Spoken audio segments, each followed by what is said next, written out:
Hello student, good morning. आज हम बात करने वाले हैं सामाजिक अध्ययन विषय के अंतर्गत राजनीति शास्त्र विषय की। और हम आज शुरू करेंगे अध्याय 3। और अध्याय 3 का नाम है हमें संसद क्यों चाहिए। हमें संसद क्यों चाहिए। तो इस संसद क्यों चाहिए, इससे पहले हम ये समझेंगे कि संसद होती क्या है। सबसे पहले हम संसद शब्द को जानेंगे, फिर संसद की क्या आवश्यकता है हम इसको जानेंगे। तो सबसे पहले जो मैंने बताया संसद वर्ड को, संसद को इंग्लिश में हम पार्लियामेंट बोलते हैं, पार्लियामेंट, और इसको हिंदी में बोलते हैं संसद। संसद के 3 अंग होते हैं। इन अंगों को बताने से पहले हम संसद को समझते हैं कि संसद एक ऐसा स्थान है जहाँ पर पूरे देश से हमारे द्वारा चुने हुए प्रतिनिधि जाकर के बैठते हैं और वो हमारे लिए हमारी बात को वहाँ पर रखते हैं। यानी पूरे देश से, एक तो होता है पूरे प्रदेश का और एक होता है पूरे देश का। पूरे प्रदेश से जो लोग जाते हैं वो विधानसभा में बैठते हैं, और जो पूरे देश के लिए जो देश से चुन करके जाते हैं, पूरे भारत से चुन के जाते हैं, वो कहाँ बैठते हैं? वो नई दिल्ली में बैठते हैं, वो संसद में बैठते हैं। यानी हमारे प्रतिनिधियों के बैठने का एक स्थान है संसद, एक जगह है संसद। और संसद के अब अंगों के ऊपर चर्चा करते हैं। तो संसद के 3 पार्ट हैं, एक लोकसभा, एक राज्यसभा और तीसरा राष्ट्रपति।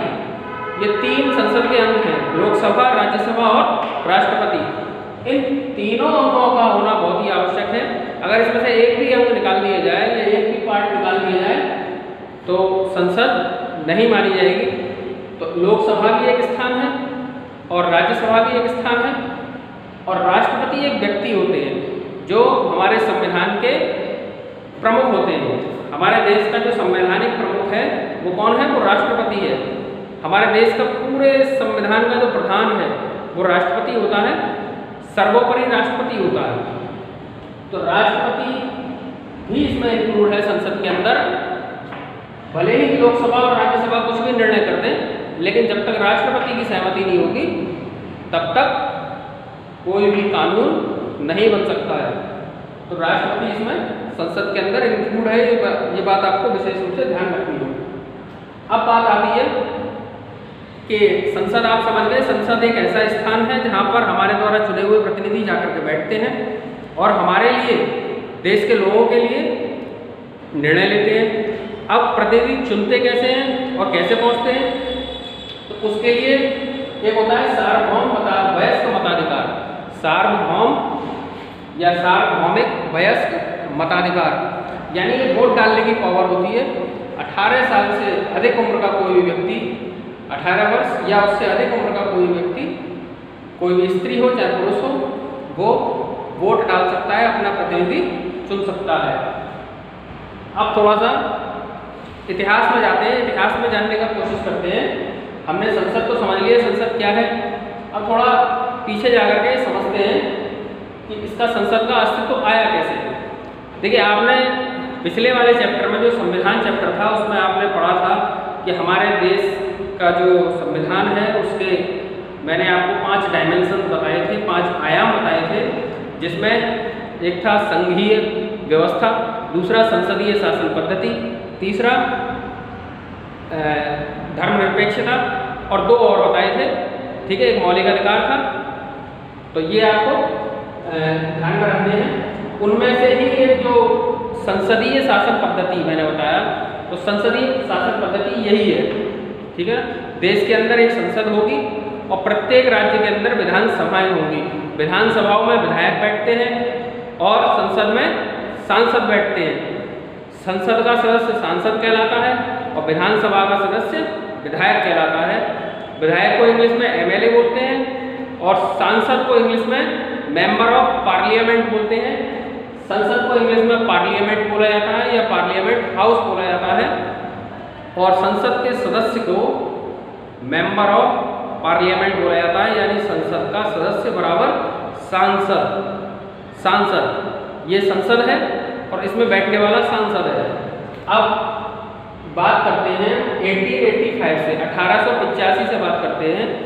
1885 यानी हम आज़ादी से पहले की बात कर रहे हैं। 1947 में भारत आज़ाद हुआ था, हम उससे बहुत पहले की बात कर रहे हैं। 1885 में क्या हुआ था? आईएनसी की स्थापना हुई। आईएनसी क्या है? आईएनसी है इंडियन नेशनल कांग्रेस, यानी जो वर्तमान में आज कांग्रेस है, कांग्रेस पार्टी है, वही उसकी स्थापना कब हुई थी? 1885 में। अब आपको ये जानकारी होनी चाहिए कि आज जो कांग्रेस पार्टी है या जो बीजेपी पार्टी है, भारतीय जनता पार्टी है, या बीएसपी है, बहुजन समाजवादी पार्टी, या समाजवादी पार्टी है सपा, ये जो है ये पहले इनका अस्तित्व अलग था। पहले जो इनकी व्यवस्था थी ये अलग टाइप से थी। आज ये पूरी तरह से राजनीतिक दल हो चुके हैं, लेकिन पहले ये राजनीतिक दल नहीं थे। पहले ये देश की आज़ादी के लिए काम कर रहे थे, ठीक है। पहले ये देश की आज़ादी के लिए काम करते थे, लेकिन अब ये पूरी तरह से राजनीतिक दल हो चुके हैं। 1885 में जब ये आईएनसी की स्थापना हुई थी तो इनका लक्ष्य कुछ और था, देश की आज़ादी लक्ष्य नहीं था, लेकिन बाद में फिर इनका लक्ष्य जो है देश की आज़ादी हो गया। और जितने भी राष्ट्रभक्त थे वो सारे इस कांग्रेस में ही शामिल थे, चाहे गांधी जी हों, चाहे सरदार वल्लभ भाई पटेल हों, चाहे लाल बहादुर शास्त्री हों, चाहे इंदिरा जी हों, चाहे नेहरू जी हों, ठीक है, चाहे सी राजगोपालाचारी हों, चाहे सुभाष चंद्र बोस हों, ये सारे जो मेंबर थे, चाहे दादा भाई नौरोजी हों, व्योमेश चंद्र चटर्जी हों, ये सभी लोग कांग्रेस के ही सदस्य हुआ करते थे। पहले कोई और पार्टी वार्टी नहीं थी। पहले जो एकमात्र पार्टी जो देश की थी वो यही थी।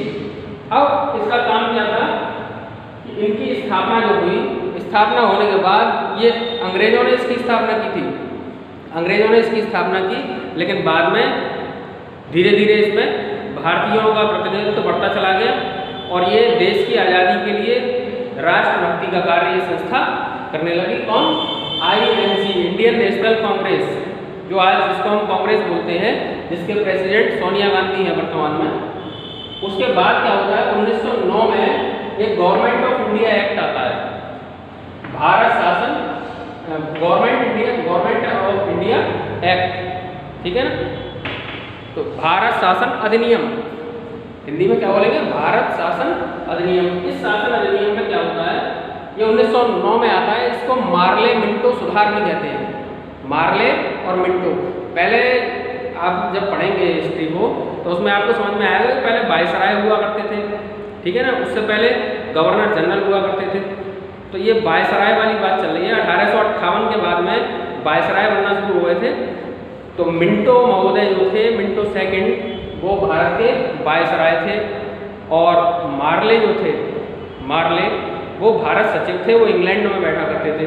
तो मार्ले और मिंटो दोनों मिलके एक पॉलिसी लेके आए, इसका नाम था government of India act, Bharat शासन अधिनियम, जिसको मार्ले मिंटो सुधार के नाम से जाना जाता है। उन्होंने क्या सुधार किया? उन्होंने ये सुधार किया कि निर्वाचन प्रतिनिधित्व, पहले भारतीयों का जो भाई सरकारें तो पहले ही बनती थी, जब अंग्रेज थे तब भी वो शासन चलाते थे, लेकिन उसमें भारतीयों का कोई उसमें रोल नहीं था किसी भी तरह से। मतलब भारतीयों को उसमें कोई जगह नहीं थी, कोई निर्णय नहीं ले पाते थे, ना वोट डाल पाते थे। तब इन्होंने सबसे पहले जो इन्होंने सुधार किया 1909 में, क्या सुधार किया कि भारतीयों को निर्वाचन प्रतिनिधित्व प्रदान किया। यानी निर्वाचन मतलब चुना जाना, जो भी हमारे प्रतिनिधि चुने जाएंगे उनके चुने जाने में भारतीयों का प्रतिनिधित्व होगा, यानी भारतीय लोग जो उसमें शामिल होंगे। समझ में आ गया? भारतीय निर्वाचन प्रतिनिधित्व यानी भारतीय लोग उसमें इंक्लूड होंगे, शामिल होंगे। ये उन्होंने इस मार्ले को सुधार में किया था। लेकिन पहले क्या था? 1909 में जब इन्होंने इसको शामिल किया तो कुछ खास वर्ग ही, हर एक कोई वोट नहीं देता था। आज तो चाहे गरीब हो, अमीर हो, महिला हो, पुरुष हो, कोई भी हो, दलित हो, सवर्ण हो, कोई भी वोट डाल सकता है। लेकिन पहले जो खास एक वर्ग था, जो पैसे वाले लोग हुआ करते थे, वही लोग वोट डाल सकते थे, हर एक किसी को अधिकार नहीं था। फिर उसके बाद में सार्वभौम वयस्क मताधिकार आया। इस मताधिकार में सभी को अपना मत देने की पावर मिल गई। मत को वोट, सबको वोट देने की पावर मिल गई। ये बहुत बड़ी पावर है। इस पावर के जरिए ही हम अपने प्रतिनिधियों को चुन करके संसद में और विधानसभा में भेजते हैं और वो लोग हमारे लिए फिर क्या काम करते हैं, ये आगे समझते हैं। जब हम यहाँ से अपने इस वयस्क मताधिकार की पावर से, इस पावर से जब हम वोट देते हैं और वोट दे करके हम चुन करके अपने प्रतिनिधि चुनते हैं, प्रतिनिधि चुनने के बाद लोग क्या करते हैं, वो लोकसभा में जाके बैठते हैं। मैंने बताया ये दो सदन है, हमारे संसद के दो अंग हैं, लोकसभा और राज्यसभा। राज्यसभा जो है वो उच्च सदन कहलाता है और लोकसभा निम्न सदन कहलाता है, निम्न सदन कहलाता है। निम्न सदन यानी कि ये डायरेक्ट जनता की भागीदारी से जुड़ा हुआ होता है। निम्न है यानी ये निचले लोगों से जुड़ा हुआ है, जमीन से जुड़ा हुआ है। ये उच्च है, ये जनता से डायरेक्ट जुड़ा हुआ नहीं है ये भी जुड़ा हुआ, लेकिन ये अलग तरीके से जुड़ा हुआ है, ये बाद में समझेंगे। आज हमारा टॉपिक जो है खासतौर से ये रहेगा कि हमें लोकसभा को भी समझना है खासतौर से। अब इसमें क्या रहता है कि जब हमने वोट के जरिए अपना प्रतिनिधि चुन के भेज दिया, प्रतिनिधि जब हमारा चला जाता है तो उसकी भागीदारी और सहमति आवश्यक होती है, किसके लिए, कानून बनाने के लिए। यानी कोई भी कानून बनेगा तो यानी इसकी भागीदारी और इसकी सहमति, तो किसकी सहमति हो गई, हमने चुन के भेजा किसी व्यक्ति को लोकसभा में और उसकी सहमति और भागीदारी से कानून बना, तो यानी क्या कह सकते हैं हम कि जनता की भागीदारी हो गई। जनता की भागीदारी से ही ये बने और इनकी सहमति और स्वीकृति से कानून बना। तो यानी सीधा सीधा ये हो गया कि हमारी सहमति से और हमारी भागीदारी से, जनता की से कानून बन सकता है, कानून बनते हैं। और कानून कहाँ बनते हैं, संसद में। तो हमें संसद की आवश्यकता क्यों है, कोई भी कानून बनाने के लिए हमें संसद की आवश्यकता है। संसद किसी घर में बैठ के नहीं बन सकते, आप अपने घर में बैठ के किसी एसी ऑफिस में बैठ कर कानून नहीं बना सकते। कानून कहाँ बैठ के बनाएंगे आप, संसद में बैठ के बनाएंगे। देश के लिए कानून संसद में बैठ के बनेगा और प्रदेश के लिए और राज्य के लिए कानून विधानसभा में बैठ के बनेगा। समझ में आ गया बात, देश की चल रही है, देश के लिए कानून कहाँ बनेगा, संसद में बैठ के बनेगा। और संसद में कैसे बनेगा, हमारे वोट के जरिए हमारा प्रतिनिधि लोकसभा में जाएगा और लोकसभा में जाने के बाद वो उसकी सहमति और भागीदारी, उसकी स्वीकृति और हिस्सेदारी से कानून का निर्माण होगा और वो कानून हम पर लागू, जनता पर लागू होगा। ठीक है, इसके बाद में हम अगले टॉपिक में थोड़ा इससे आगे का और समझने की कोशिश करेंगे। हमने ये समझ लिया संसद की आवश्यकता क्यों है, कानून बनाने के लिए। ठीक है ना। अब इस टॉपिक में आगे और भी होंगे कि लोकसभा के चुनाव किस तरह से होते हैं और कब होते हैं, हमारे भारत में कितने लोकसभा क्षेत्र हैं, कितने निर्वाचन क्षेत्र हैं, कौन हमारे क्षेत्र से सांसद है, ठीक है, वो क्या काम करते हैं, इन सब के बारे में हम जानकारी नेक्स्ट वीडियो में करेंगे। तब तक के लिए धन्यवाद।